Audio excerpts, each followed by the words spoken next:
Dans cette vidéo, je vais te révéler tout ce que tu peux savoir sur l'algorithme Instagram ou plutôt sur les 3 algorithmes d'Instagram. Je vais absolument tout te dire si toi aujourd'hui tu as envie de faire grossir ton compte Instagram, d'avoir plusieurs milliers d'abonnés et pourquoi pas de commencer à gagner de l'argent, de monétiser ce compte Instagram.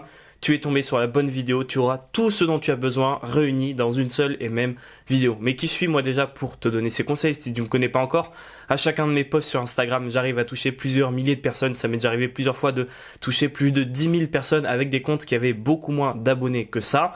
Et c'est justement tous ces petits secrets, toutes ces méthodes dont je vais te parler aujourd'hui qui m'ont permis d'en arriver là et qui m'ont permis de comprendre vraiment comment marche l'intérieur d'Instagram, quelle est la machine qui se cache derrière et faire en sorte que Instagram mette chacun de tes posts en avant le plus possible. Juste avant de commencer, si tu me connais pas encore, je me présente rapidement, évidemment, ça va de soi. Je m'appelle Louis, je gagne ma vie sur Internet depuis que j'ai 19 ans et notamment grâce à Instagram, entre autres.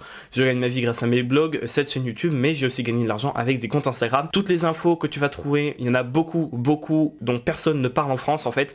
Personne n'en parle en France. Comment est-ce que moi je le sais? Tout simplement parce que je vais me former et je me renseigne uniquement du côté des Américains qui sont bien connus dans le domaine du numérique et surtout sur les réseaux sociaux pour avoir 2-3 longueurs d'avance sur nous, ce qui va me permettre aujourd'hui de te donner des choses dont tu n'as encore jamais entendu parler, j'en suis à 99% sûr. C'est pour ça que cette vidéo va être très intéressante. Elle est un peu plus longue que la moyenne, je te l'accorde, mais à la fin de cette vidéo, tu auras tout ce dont tu as besoin pour passer ton compte Instagram de 0 à 10 000 abonnés et une fois que tu seras 10 000, pour le faire grossir encore et encore. D'ailleurs, je te préviens tout de suite, tu as peut-être l'habitude avec moi, mais en fait, le point le plus important de cette vidéo, c'est comment améliorer ton taux de rétention. Je sais, ça peut te paraître bizarre sur Instagram, mais je t'assure que c'est une statistique méconnue, mais qui est la plus importante que les likes, plus importante que les commentaires, que les partages, que tout ce que tu veux. Et je le garde pour la fin de la vidéo parce que c'est un peu la clé de voûte, tu vois, c'est la touche finale, mais vraiment toute la vidéo est hyper importante. Et si tu regardes pas la vidéo, tu pourras pas comprendre le dernier conseil. Donc évidemment, je t'invite à tout regarder et à rester jusqu'à la fin. De toute façon, je t'assure, je te le promets, ce que je vais te dire là, c'est de la grosse qualité. Donc comme je te le disais, il y a plusieurs algorithmes qui fonctionnent dans Instagram. Tu vois, il y a un algorithme énorme qui est l'algorithme Instagram, mais en fait à l'intérieur il y a 3 parties. Tout d'abord, il y a l'algorithme de contenu qui est carrément capable d'analyser ton image avec une intelligence artificielle pour savoir qu'est-ce qui est présent sur cette image. Est-ce que c'est une voiture, un chien, un arbre? Et tu vas voir que dans cette vidéo, je vais te montrer où aller pour tester cet algorithme toi-même et tu vas voir que c'est un truc assez fou. Ensuite, il y a l'algorithme social qui va voir quelles sont les interactions qu'ont les gens avec ton contenu. Est-ce que ça leur plaît? Quel type d'audience regarde ce contenu? Est-ce qu'il est partagé? Combien de temps les gens restent? Très important.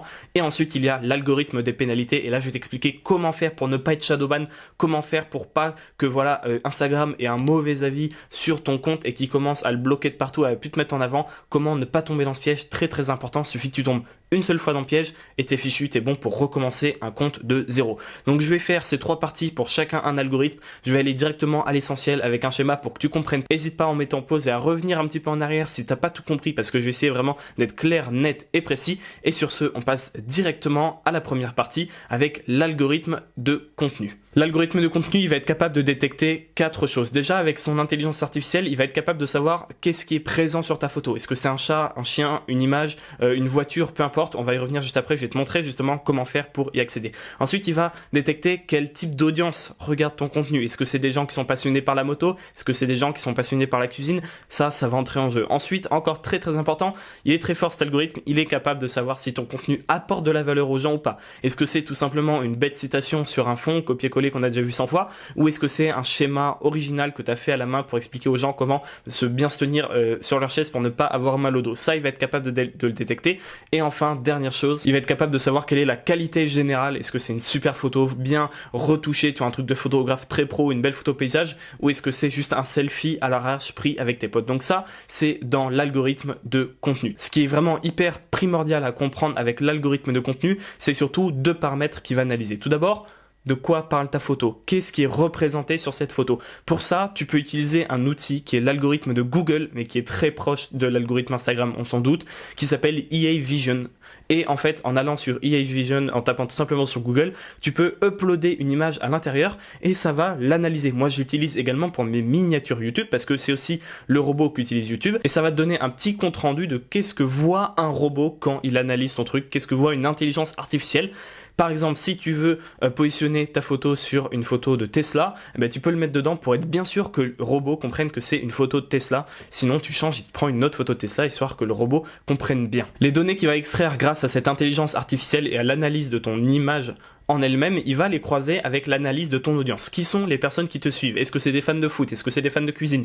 Et en faisant ça, par exemple, s'il détecte que sur ton image c'est bien une photo de Tesla et qu'en plus il voit que dans tes abonnés 90% sont des fans de voitures, il va pouvoir croiser ça et ça va lui donner encore une plus grande preuve que cette photo parle bien de voitures et de Tesla. Et donc il va choper tous tes abonnés et il va leur montrer à tous celles et ceux qui sont intéressés par les voitures ou par les Tesla, il va commencer à leur montrer. Mais ça, c'est dans la deuxième partie. Ce que je voudrais vraiment que tu comprennes, c'est que là, on voit que c'est important de se nicher parce que en croisant quel est le type d'audience qui te suit et les infos qu'il a grâce à son intelligence artificielle, il va atterrir dans une niche, en l'occurrence la niche des voitures ou la sous-niche des Tesla. C'est très important que tu comprennes ça parce que quand l'algorithme Instagram va arriver à la solution qui est que c'est bien une photo de voiture, il va chercher tous les fans de voiture et toutes les fans de Tesla plus précisément qu'il connaît pour pouvoir commencer à leur montrer ta photo. Alors on va voir plus tard que dans un premier temps, c'est tes abonnés les plus fidèles, puis les abonnés un peu moins fidèles, puis enfin les personnes qui ne te connaissent pas encore et c'est ce qu'on va chercher à viser pour que ta photo devienne virale. Mais en fait, je veux vraiment que tu comprennes que se nicher, c'est absolument essentiel. Pour donner un exemple, si sur ta photo, il y a à la fois une pizza et un chien, il va pas comprendre, il va se dire ok, il y a 80% de chances que ça soit une pizza et il y a 20% de chances que ça soit une photo de chien. En fait, il va pas se dire que c'est une photo de pizza et de chien. Donc il va pas montrer à la fois la photo aux fans de pizza et aux fans de chien. Non, il va se dire ok, il y a 80% de chances que ce soit une pizza mais je suis pas sûr et 20% de chances que ce soit une photo de chien mais je suis pas sûr. Qu'est-ce qu'il va faire? Il va chercher des gens qui sont à la fois fans de pizza et de chiens. Et en fait, ça va réduire drastiquement le nombre maximal de personnes à qui il va pouvoir montrer ta photo parce que tu doutes bien que des fans de pizza et de chiens, il y en a beaucoup moins que des fans juste de pizza ou juste de chiens. Donc c'est vraiment hyper important de te nicher et que cette niche soit respectée dans absolument toutes tes photos et ça justement on va en reparler juste après. Mais si tu te concentres bien sur une seule sous-niche par photo, tu vois, soit une pizza, soit un chien, tu augmentes la portée maximale que peut avoir ta photo parce que des fans à la fois de pizza et de chien, il y en a très peu, tu t'en doutes. Au contraire, si tu postes une photo où il y a juste une pizza et rien d'autre, l'algorithme Instagram va être sûr à 100% que c'est bien une photo de pizza et va commencer à la montrer à des tonnes et des tonnes de personnes qui sont fans de pizza. Ce que je veux vraiment que tu retiennes, c'est que l'algorithme Instagram, ça doit être ton meilleur pote. Tu dois te le mettre dans la poche, tu dois lui faciliter, lui pré-mâcher le travail. Il faut vraiment qu'il ait à réfléchir le moins possible. Donc commence pas à mettre des détails, même en fond, tu vois, même un chien en fond, il va le détecter. Va sur EA Vision une fois de plus et tu verras que c'est vraiment hyper puissant. Ça reconnaît même les visages de certaines célébrités. Donc si je te dis ça, c'est pas des blagues. Il faut vraiment que tu te mettes l'algorithme dans la poche et qu'il y ait aucune ambiguïté dans tes photos, que ça cible bien ta niche ou ta sous-niche et rien d'autre. Donc maintenant, on va passer au deuxième algorithme qui est l'algorithme social. Instagram, c'est un réseau social, donc l'aspect social est très important, tu t'en doutes. Ce qu'il faut que tu comprennes, c'est que tu as 4 types d'abonnés différents que prend en compte l'algorithme et ces 4 types d'abonnés tu dois vraiment les connaître, c'est la base de l'algorithme Instagram. Tout d'abord il y a tes fans, ce que j'appelle tes fans c'est les gens qui likent toutes tes photos, qui commentent, qui partagent, qui voient toutes tes photos tout simplement. Ensuite il y a tes abonnés normaux. Ils likent certaines photos, ils en ratent quelques-unes, tu vois, ils sont dans la moyenne. Eux, c'est la majorité de tes abonnés. Ensuite, il y a les touristes. Eux, ils font pas encore partie de tes abonnés, mais les touristes, c'est ceux qu'on va essayer d'aller choper. Parce que si tu arrives à faire en sorte que Instagram monte tes photos à des touristes, c'est autant de potentiels abonnés en plus que tu vas pouvoir gagner. Donc nous, notre but, c'est de choper les touristes. Et enfin, t'as les abonnés fantômes. Ça, je t'en parlerai plus tard en fin de vidéo. C'est pour ça la troisième partie est très très importante parce que les abonnés fantômes peuvent jouer un énorme rôle. Mais alors comment ça se passe quand tu appuies sur le bouton publier, tu vois? Qu'est-ce qui se passe dans l'algorithme Instagram? Je vais te détailler toutes les étapes une par une parce que c'est hyper important que tu comprennes ça.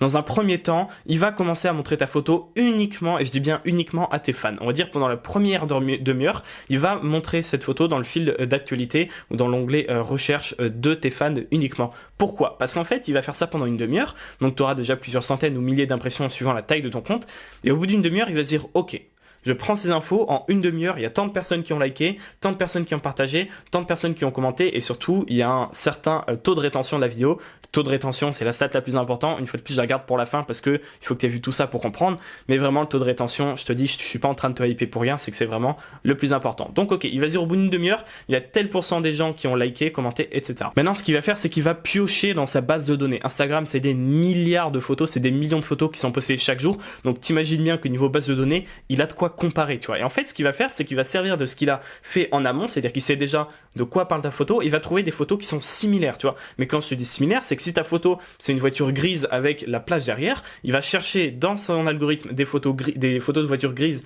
avec une plage derrière, et il va comparer les stats des 30 premières minutes de toutes ces photos avec la tienne. Et en comparant avec cette database, il va en arriver à une certaine conclusion. Je vais te donner un exemple tout de suite que je vais te mettre à l'écran, ce sera beaucoup plus simple. Imagine que tu aies une photo A. La première photo, elle fait 10 likes, 0 commentaires et 2 partages dans la première demi-heure. La deuxième photo, elle fait 25 likes, donc plus que 2 fois plus, 12 commentaires et 7 partages. Et la troisième photo avec laquelle elle compare, qui sont toutes les trois des photos similaires, je te le rappelle, en une demi-heure, elle fait 3000 likes, 3 commentaires et 7500 partages. Selon toi, quelle est la photo qui a le plus grand taux de réussite? Quelle est la photo qui fait le meilleur démarrage aux yeux d'Instagram? Eh ben non, c'est pas la troisième, parce que la troisième, en fait, il va la considérer comme spam. Si tu regardes bien, la troisième, certes, elle a énormément de likes, mais elle a trop peu de commentaires. Quand tu as 3000 likes, tu n'as pas que 3 commentaires. Et en fait, ça montre, c'est des preuves, en fait, c'est des signaux qui sont envoyés à Instagram, comme quoi c'est des gens qui ont acheté des likes, comme quoi c'est des bots, comme quoi c'est pas naturel. Pareil, tu peux pas avoir 7500 partages pour 3000 likes, c'est complètement faux. Donc en fait, cette vidéo, elle va être classée dans la catégorie spam directement. Et justement, dans la troisième partie, à la fin de la vidéo une fois de plus, je t'expliquerai comment éviter de te retrouver là-dedans. Donc en fait, maintenant, il lui reste ces deux premières et il va voir que, évidemment, la deuxième photo, c'est celle qui a le meilleur résultat. Une fois que cette comparaison est faite, il y a deux cas de figure possibles. Soit ton post a complètement floppé et voilà, ça a pas plu et les 30 premières minutes sont pourries, donc Instagram va commencer tout doucement à la mettre de moins en moins en avant et ça sera vraiment un échec. Soit tu t'es bien concentré, tu as été voir dans ton onglet audience, voir à quelle heure précisément les gens se connectent sur Instagram parmi ton audience, et du coup tu as fait un bon début de vidéo, tu vois, c'était une bonne première 30 minutes, et du coup ce qui va se passer, c'est qu'on va passer à l'étape suivante. Il va plus non seulement montrer ton post à tes fans, mais aussi à tes abonnés normaux dont je t'ai parlé un peu plus tôt. Et si ça se passe bien avec les abonnés normaux, là et là seulement, il va commencer à le mettre en avant auprès des personnes qui ne te connaissent pas, auprès des touristes. Et c'est vraiment le but. Donc évidemment, il faut avoir un bon contenu, mais il faut surtout qu'il y ait un bon taux de rétention dont je te parlerai à la fin, une fois de plus. Comment vérifier s'il y a des touristes ou non qui ont vu ta photo? C'est hyper simple. Tu vas dans tes analytics et tu vois quel est le pourcentage de personnes qui ont vu ta photo, mais qui ne faisaient pas partie de tes abonnés. Tu peux voir que moi, sur certaines de mes photos, c'est au-dessus de 90%, ce qui est vraiment énorme. Ça veut dire que 90% des impressions sont dues au fait qu'Instagram l'a mise en avant. Alors ça va être soit dans l'onglet recherche dans l'Explorer, soit via les hashtags et qui sont vraiment très puissants eux aussi. Et ça me permet de rebondir sur ce que j'avais dit juste avant. C'est hyper important de te nicher. Pourquoi? Parce que si sur 2000 abonnés, t'en as que 500 qui sont intéressés par ce que tu fais, quand tu vas sortir ton post, en fait, tu auras un plus faible pourcentage de personnes qui vont liker tes trucs et du coup, ça va faire un début plutôt mauvais, tu vois, ça va être un mauvais départ pour ton post et ça va envoyer des mauvais signaux à Instagram. C'est pour ça que dans certains cas, il est même intéressant de perdre des abonnés, notamment tes abonnés fantômes, d'essayer de les dégager. Il y a des solutions pour ça, je te les chercher sur Google, d'essayer de le dégager parce que ça te fait baisser ton pourcentage de ton audience qui like, qui commente, etc. Donc c'est jamais bon. Vaut mieux avoir une audience plus petite mais vraiment nichée, vraiment intéressée par ce que tu fais parce que comme ça envoie des bons signaux à Google, à Instagram pardon, et derrière il va commencer à promouvoir ton contenu auprès de centaines et de milliers de personnes et au final tu verras que ça rattrapera largement le nombre d'abonnés que tu pourrais perdre en te débarrassant un peu de toutes ces personnes qui sont pas intéressées ou plus intéressées par ton contenu. Je sais que cette vidéo est un peu plus longue que d'habitude, mais là ce que je suis en train de te dire c'est vraiment de la grosse valeur, donc crois-moi ça vaut vraiment le coup de passer 10 minutes dans ta journée, tu t'en rappelleras même pas à la fin et pourtant les effets vont vraiment se faire ressentir au niveau de tes comptes Instagram. Donc je sais que c'est un peu long, mais rappelle-toi que ça en vaut le coup. Maintenant concrètement, comment faire pour optimiser ces stats? Tu vois, il va prendre en compte plusieurs choses, les likes, les commentaires, les partages et le fait que les personnes enregistrent ta publication. Comment faire pour optimiser ça? En fait, la plupart des gens se trompent et le font d'une mauvaise manière. Alors c'est mieux que rien du tout, mais ils demandent aux gens, tu vois, soit ils posent une question dans la description, soit ils disent oubliez pas de liker. Sauf que le problème c'est que certes ça marche mieux que si tu mets juste un post ou une vidéo, une photo sans rien dire, mais il y a beaucoup mieux, il y a matière à faire beaucoup mieux. Déjà, il faut que tu arrêtes d'inciter les gens à faire, mais il faut que tu leur donnes une raison d'avoir envie de liker, envie de partager, envie de commenter. Comment est-ce que tu peux faire ça? Tu peux organiser des concours pour faire gagner des choses. Tu peux dire que tu répondras à toutes les questions en commentaire. Et là, je t'assure qu'il y a beaucoup de gens qui vont te mettre des commentaires. Tu peux dire, voilà, n'hésite pas à partager ça avec telle personne.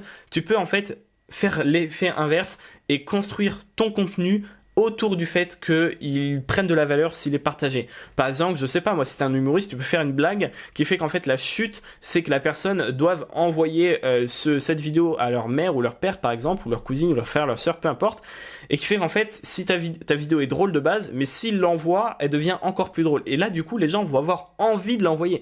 Donc, il y a tout un travail à faire comme ça, à l'envers, pour te dire, ok, avant même de prendre ma photo, comment est-ce que je pourrais faire pour que les gens aient envie de l'enregistrer? Par exemple, si tu fais des schémas un peu explicatifs, si tu fais des petits trucs, des business plans, tu vois, par exemple, qui sont prêts pour être screenés ou quoi, tu peux dire aux gens, enregistre-le, comme ça, tu vas pas l'oublier. Les gens dans la musculation, souvent, ils font des programmes qui tiennent sur un post Instagram et ils disent, oublie pas de l'enregistrer parce que comme ça, hop, ils ont tout le temps le programme sous la main quand ils veulent. Ce qu'il faut que tu comprennes, la grande base, c'est d'arrêter d'essayer d'inciter les gens à faire quelque chose, mais il faut leur donner une bonne raison de le faire. S'ils ont envie de le faire, là, je t'assure que tu vas avoir des stats qui vont exploser. Je ne sais pas pourquoi cette partie-là de ma piste audio a été détruite lorsque je l'ai importée, mais c'est pas grave parce qu'avec une magnifique voix off et mon talent de dessinateur et de schéma, je vais pouvoir t'expliquer ce que je voulais t'expliquer et de toute manière, j'allais m'appuyer sur un schéma. Donc maintenant, c'est parti, très très important. Le troisième algorithme, j'ai nommé l'algorithme des pénalités. Ce que tu dois absolument comprendre maintenant avec le troisième algorithme qui est l'algorithme des pénalités, c'est qu'en fait c'est l'algorithme qui à lui seul peut complètement plomber ton compte Instagram et ce que certains appellent te shadowban, c'est-à-dire que tu ne seras pas au courant, mais aux yeux d'Instagram ton compte est pourri, il est spam ou tout ce que tu veux, il est plein de raisons pour lesquelles ils ne mettront plus jamais tes posts en avant et du coup tu pourrais perdre énormément de temps et d'énergie à essayer de créer du contenu qui, peu importe sa qualité et son optimisation, ne sera plus jamais mis en avant parce que tu seras en quelque sorte grillé aux yeux de l'algorithme Instagram et plus particulièrement de cet algorithme des pénalités. Donc comment il fonctionne cet algorithme? Toujours important de connaître son ennemi entre guillemets, de comprendre comment il fonctionne pour pouvoir comprendre comment se le mettre dans la poche. En fait, l'algorithme de pénalité, le grand truc de base, c'est qu'il passe en boucle encore et encore. Il peut passer tous les jours ou toutes les semaines sur ton compte et vérifier à chaque fois si tu n'as pas du contenu nouveau qui dérange, que ce soit du contenu à caractère violent, du contenu à caractère sexuel, bref, du contenu dont il ne veut pas sur la plateforme parce que en fait, ton contenu est toujours associé à de la publicité, un peu comme sur YouTube, il y avait eu un scandale entre guillemets parce que les annonceurs ne voulaient plus que leur pub soit associée à certains types de contenus, mais sur Instagram, c'est exactement la même chose. Les gens qui payent pour avoir leur pub, ils n'ont pas envie que leur pub soit associée à des comptes violents, sexuels, peu importe. Ok, donc en gros, l'algorithme des pénalités va passer en boucle et en boucle sur ton compte. Il va vérifier plein de choses. Déjà, il va utiliser son intelligence artificielle pour vérifier que ton contenu n'est pas sexuel, violent et toutes ces choses-là dont il ne veut pas. Dans un second temps, il va regarder tes heures de connexion. Est-ce que tu te connectes à heures régulières? Par exemple, il y a beaucoup de gens qui utilisent encore des bots, chose que je te déconseille totalement, même des bots payants, même des robots qui sont vraiment perfectionnés. Ça marchait avant, ça ne marche plus maintenant. C'est injuste, c'est triste, c'est tout ce que tu veux. En attendant, ça ne marche plus, il ne faut pas le faire parce que Instagram est capable de détecter même si tu mets plein de variantes de connexion. Donc il va regarder concrètement si tu te connectes à des heures qui sont naturelles, tu vois, il n'y a rien qui se répète, ou si par exemple tous les jours tu vas te connecter de 17h à 19h, tu vas faire exactement le même nombre de likes. Là je te donne pas une semaine avant d'être grillé aux yeux de Google. Et enfin il va regarder combien de temps passent les gens en moyenne sur ton compte. Ça c'est une statistique qui est très importante. Plus tard je vais te parler du taux de rétention par post qui est vraiment le truc le plus important de cette vidéo, mais il faut savoir qu'il y a aussi un temps de rétention par compte. Tu vois, les gens s'ils passent et qui scrollent sur ton compte pendant 15 minutes, c'est vraiment très très bon. Il va aussi regarder ça parce que souvent tu peux avoir par exemple des services payants pour avoir des likes, des follow, des commentaires et en fait à chaque fois ce sont des robots et qui vont passer exactement le même temps. Par exemple ils vont passer, je sais pas moi, s'ils font 10 likes ils vont passer exactement 7,2 secondes chacun sur ton compte et s'ils voient que la moitié de tes visiteurs passent tous 7,2 secondes, ça va lui mettre la puce à l'oreille et là encore tu pourrais être grillé aux yeux d'Instagram. Maintenant je vais te parler d'un truc dont quasiment personne ne parle en France et qui est pourtant une erreur mais monumentale que tu fais sûrement. Si tu veux avoir de bons résultats avec ton compte Instagram, si tu veux être mis en avant, ne mets aucun lien dans ta bio et plus que ça, évite un certain vocabulaire. Il y a des mots qui sont blacklistés par Instagram, tu vas pouvoir les mettre dans ta bio, mais aux yeux d'Instagram, ton compte va perdre de la valeur. Par exemple, si tu mets les mots argent, si tu mets les mots commande, si tu mets les mots gratuit, si tu mets les mots achète, tu vois, réduction. Tous ces mots-là, c'est des mots qui vont être associés au monde du business et c'est quelque chose dont Instagram ne veut pas forcément. Alors, tu vas pas être extrêmement pénalisé juste parce que tu as un business, mais par rapport au même compte qui aura les mêmes photos, les mêmes likes, les mêmes interactions, le même nombre d'abonnés, exactement le même compte, la copie conforme, mais sans lien dans la bio et sans ce vocabulaire péjoratif entre guillemets, tu verras que le deuxième compte sera beaucoup plus mis en avant. Donc maintenant, je vais pouvoir te donner le conseil que tu attends depuis le début, mais juste avant ça, je sais que tu vas partir après, donc je te dis très rapidement deux choses. La première, laisse faire le temps. Un compte Instagram qui a 1 an n'a pas le même point qu'un compte Instagram qui a 1 mois ou qu'un compte Instagram qui a 10 mois. Laisse faire le temps et surtout, vraiment important, fais tout de manière naturelle. Et c'est pas de prendre des raccourcis. Les raccourcis ne marchent pas. Tricher aujourd'hui, ça va peut-être marcher quelques semaines, quelques mois tout au plus. Et après, il y aura une mise à jour de l'algorithme. Et là, tu vas te faire griller et ton compte sera banni. D'ailleurs, très important, l'algorithme est mis à jour plusieurs fois par an, très fréquemment.